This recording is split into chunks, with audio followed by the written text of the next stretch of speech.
The media culture in Quebec is so different from that of English Canada. It's hard to believe we're in the same country sometimes. I suppose they have their own obsessions, but they're not as politically correct over there in regards to a lot of things.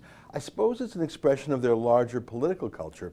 Their alternative candidate, I'd call him a nationalist populist, François Legault, won a dominating majority government over the two legacy parties by promising to stand firm against people wearing the Muslim burqa in the public sector and his pledge to reduce immigration by 20%.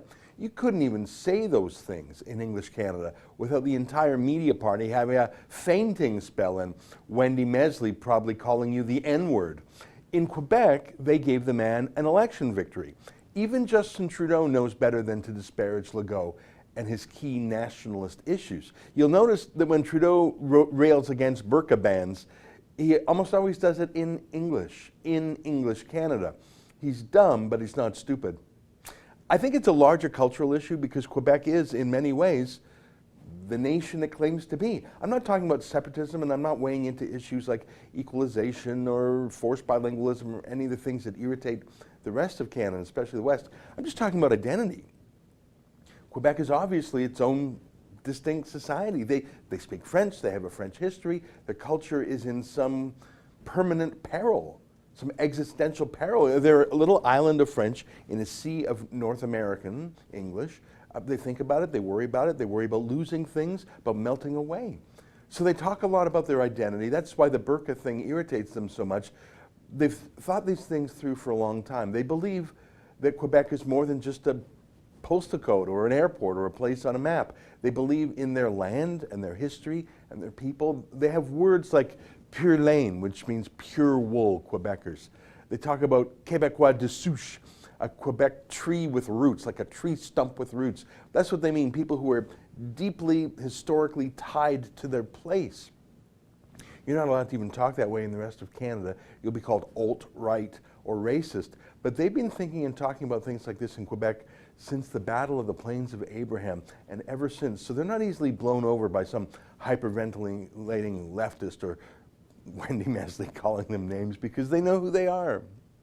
Trudeau plays both sides of that. He dips into his Quebec chauvinism when he's comparing himself to Alberta, for example. Quebecers are better than the rest of Canada because, you know, we're Quebecers. But I think that is just Trudeau's pettiness. I think that's not really understanding Quebec nationalism. And what do I know? And I'm an Albertan in Toronto. But I don't think Quebec nationalism is about sneering at Alberta. That's a Trudeau thing. That's a Liberal Party thing. Quebecers I know have no beef with Alberta or the West, even if they disagree with some policies. Being a Quebecer is about saving what they have. It's not about putting other people down. This is what I think. Trudeau really isn't a Quebecer in that way. I think he believes in globalism. So no borders, no nation states, no identity. We're all just postmodern nothings to him. As he told the New York Times in a fawning photo shoot in English, he said, "There is no core identity, no mainstream in Canada. There are shared values, openness, respect, compassion, willingness to work hard, to be there for each other, to search for equality and justice. Those qualities are what make us the first post-national state." Yeah, that's what he says to his fancy globalist friends in New York City.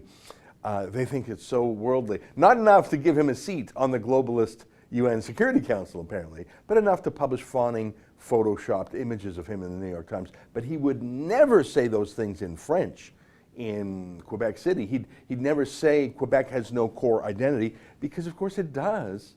Quebec is not post-national. It very much wants to be national. Its license plate motto is "Je me souviens," I remember.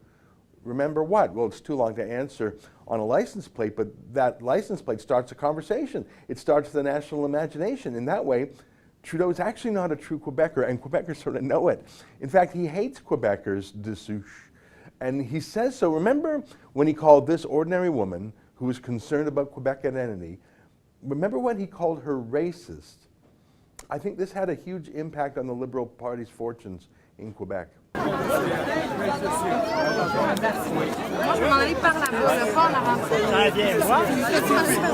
Monsieur Trudeau, êtes-vous tolérant avec les Québécois de souche? Êtes-vous tolérant avec les Québécois de souche?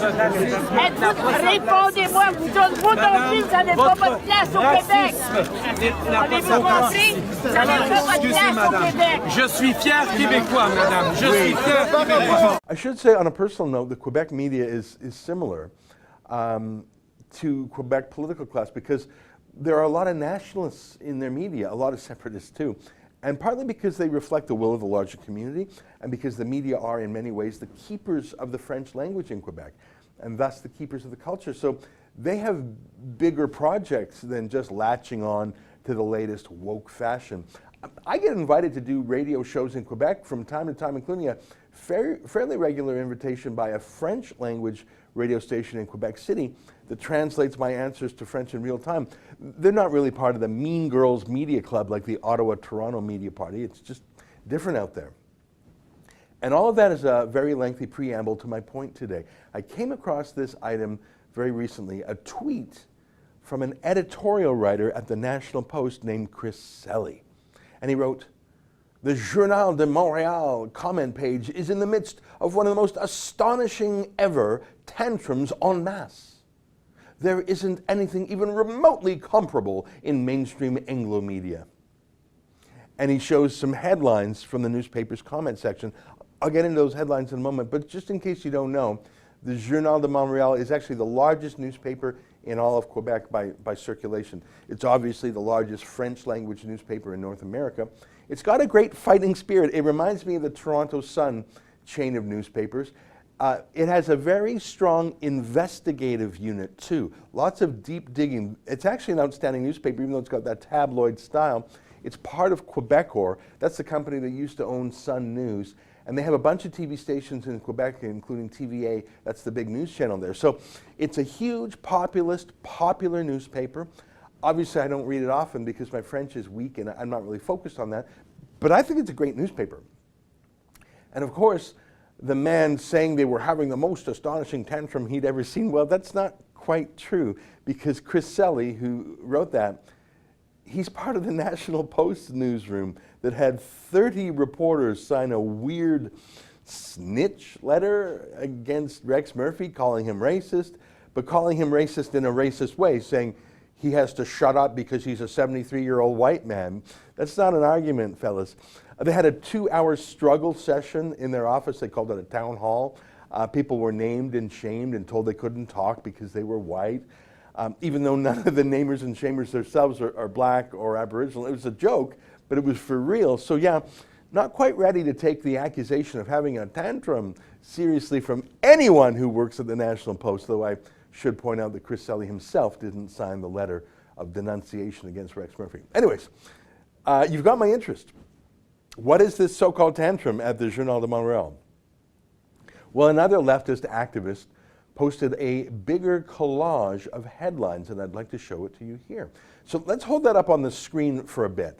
So that's about a half a dozen different columnists at the Journal de Montreal, and it's a collage of the headlines of some of their recent columns. Sois blanc et tais-toi. That means be white and shut up. Oscars, racism anti-blanc. That's easy to understand. Are the Oscars anti-white? Les antiracistes sont racistes. The anti-racists are racist. Interdit aux blancs. Whites are forbidden. Les maudits hommes blancs riches. Those damn right-wing men. Il y a trop de blancs. There are too many whites. Now, as you can perhaps detect, there's a theme here. It's the racial debates we're having across America, around the world intensely for the past few weeks, but really for years, including back to when Black Lives Matter was launched as an Obama street team. But really, it goes back much further. This is what our universities teach all the time. This is how they talk.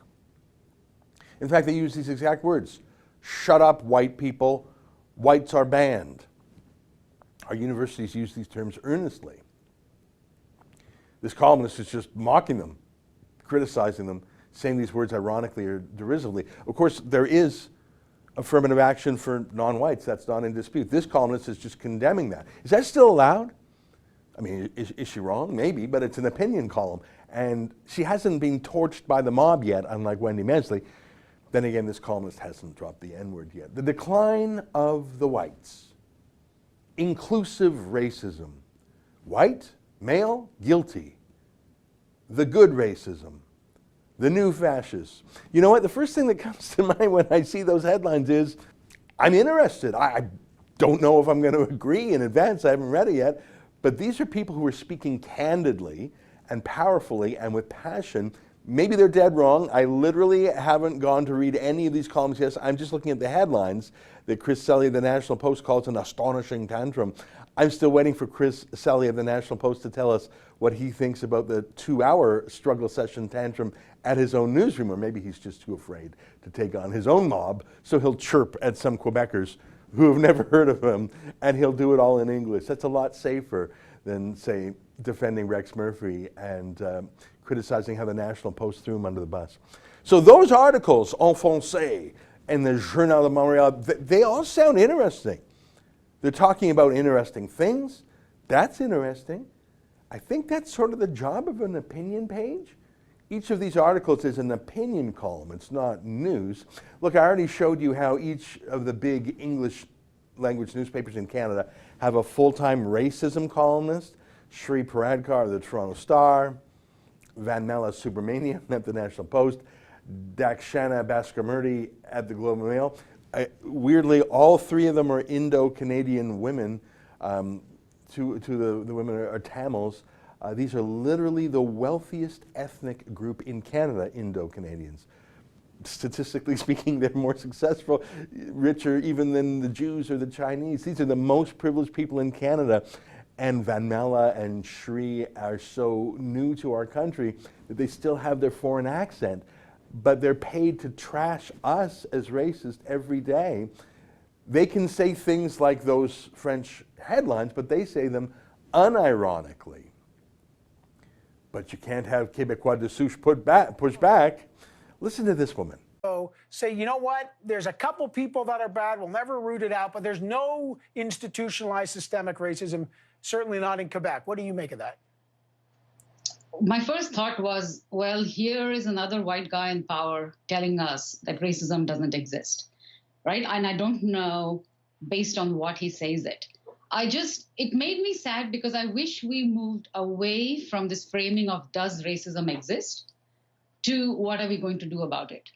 Because I feel like in so many ways, this denial of racism is a denial of basic dignity, particularly of Black and First Nations Métis and Inuit people. Guys, I'm going to go out on a limb and guess that she has never been to Quebec other than perhaps for a wonderful weekend of shopping and fine restaurants in Montreal in which she spoke only English other than the word champagne. I'm going to go out on a limb and say she doesn't know her Quebec history and really doesn't care. She doesn't know Canada's English history either. Why would she bother to learn Quebec's? But she's calling them all racist in Quebec. Then again, so did Jagmeet Singh in his own way in Parliament, didn't he? Yeah, no, they're nationalist. They believe in something. They're pretty open-minded, I think. I mean, for God's sakes, they're French. They're pretty progressive. They're very liberal. They just want to keep who they are, though. They're French Canadians. They have been for 4 centuries. They fought a war over it. They fought for their rights in our Constitution. They're not looking to put anyone down, I don't think. I mean, there are some who are. They're not looking to go to Sri Lanka and call everyone racist like our Canadian racist columnists are. I don't think most Quebecois are poking at anyone outside the province. They want a home, a homeland, if you like. And I think they're getting a bit tired of being called racist when, in fact, they've taken in tens of thousands of Haitians, just for one recent example, as refugees. That's not really a racist move, is it? They know immigration is a joke in Canada. Roxham Road is in Quebec. They see the people breaking the law, gaming the system, and then they're called racist for complaining about it, like that woman was who badgered Trudeau. Yeah, no, having a dozen columns about race and belonging and laws and customs, that's not a tantrum. Or if it is, then the entire world is having a tantrum now, especially the National Post's little Maoists and their newsroom struggle sessions. What I see in the Journal de Montreal, just by those headlines, is possibly Canada's most interesting newspaper. I'm not saying I'd agree with it all, or even any of it. I haven't read the stories, but boy, they're actually allowed to have a conversation. They're actually debating each other. And it looks like the only guy telling them to shut up is some weirdo in Toronto muttering to himself in English. Yeah, no, I sort of like Quebec these days because on the most important issues, identity, culture, society, not taxes or trade, on the most important issues, they have something we don't have. They have self-respect. That's an excerpt from my daily show, The Ezra Levant Show. Every day I do a monologue on the news of the day, then I interview an interesting guest, and then I read my hate mail. You gotta subscribe. Go to rebelnews.com.